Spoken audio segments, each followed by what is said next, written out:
19 and a half years after the war in Afghanistan began, President Trump is moving forward with a plan to draw down the number of American forces there.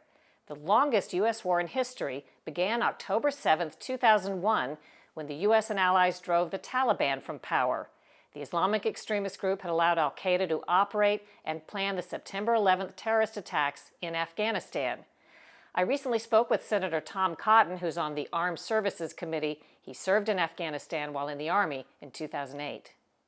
Can you summarize for people who don't know a lot about all this history, what have we done in Afghanistan and what are we trying to do now? So the most important thing we did in Afghanistan was in the immediate aftermath of 9/11. We toppled the Taliban and we broke up the safe havens that al-Qaeda and other terrorist organizations had created there. And it's a remarkable accomplishment for our military that now over 19 years, that land, especially the land on the Afghanistan-Pakistan border, which still has the world's highest concentration of foreign terrorist organizations, has not been used to plot and launch an attack against the United States like we saw in 9/11. We've worked to train the Afghan security forces and help stand up the Afghan government. In the end, the only way Afghanistan is going to have stability is for Afghans to negotiate and compromise with each other, the government on the one hand, Taliban on the other hand.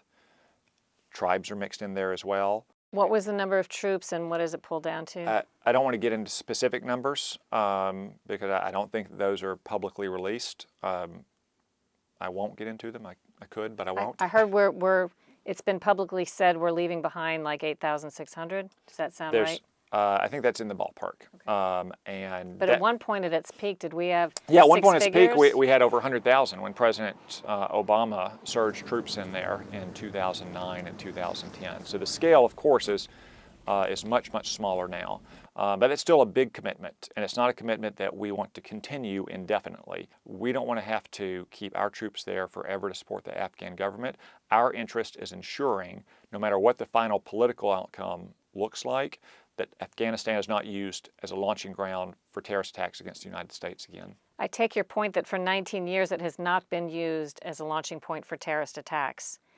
But is there something to be said about the fact that after 19 years and all the billions that we've spent and all the time we've spent there, that they are not closer to something we would more agree with in terms of a government that looks something like a democracy? Yeah, so I think we have made a lot of progress there, and they are closer to a viable political solution that will protect our interests, closer than we would have been immediately in the aftermath of 9/11. But I think it's reasonable to say that we took a detour that hasn't produced the results that were promised to the American people, something that was going to produce a government that was more like Denmark or the Netherlands, without appreciating all the differences between Afghanistan and those parliamentary-style democracies, and that the American people do not want us to continue to send tens of thousands of troops around the world to try to create new constitutional democracies. They want us to use our troops to keep our country safe. That's the mission that we've been focused on more concretely over the last few years, just like we were in the first few years in Afghanistan. It was the middle years in which you might say that we took a bit of a detour.